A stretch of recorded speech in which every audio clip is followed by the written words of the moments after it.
back to Ireland AM. Now we're going to check in with Derek, who's visiting an historic landmark in County Mayo. How are you getting on, Derek? Yes, good morning to you guys back at base. What a beautiful morning here in County Mayo this morning. Lighthouse keeper Vincent Sweeney is with us. Vincent, Blacksod Lighthouse just over our shoulder here, absolutely steeped in history. It's steeped in history. It was established in 1866, 30th of June. Built from local granite. It's a square lighthouse, one of the rare ones in the world that's square. Now, what distinguishes this lighthouse from other lighthouses? Well, it's a square lighthouse, and the granite that it's built from is local granite, so it was cut by the stonemasons, and it was really the materials were on site, really, you know, so it was unique. 1944 was a very, very big day here in Belmullet. It was a big day here at the Blacksod weather station because my parents were giving the weather every hour on the hour to Dublin, and that was passed over to Dunstable in England. So as a result of the barometer dropping fairly fast, which wasn't a good sign, my mother's report at 0100 on the 3rd of June saw that the glass was dropping pretty rapidly, so that was sent on to England. So a decision was made not to invade on the 5th as planned, Operation Overlord, code name for the invasion.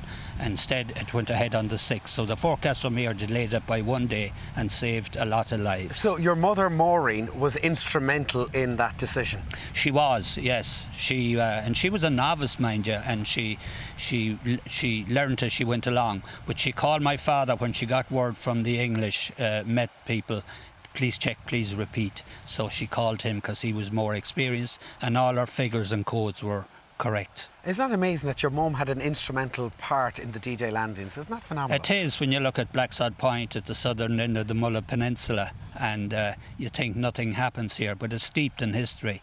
Absolutely. Steeped, yeah. Now, we can't talk about Blacksod without mentioning Rescue 116 back in 2017.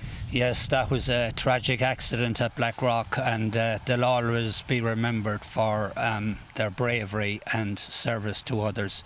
They died doing their job, and they were to come in here for fuel to Blacksod. They never arrived, so it was tragic, and we'll never forget it, and we'll never forget the crew. And you have that plaque erected on the wall as well. The plaque is erected, yes, and we hope in the future to erect a different type of plaque. Now, obviously, COVID threw a bit of a spanner in the works in terms of your opening. You were open 2 years ago, open to the public, and COVID hit and everything went quiet, and now you're back open. We're back open, yeah. COVID was...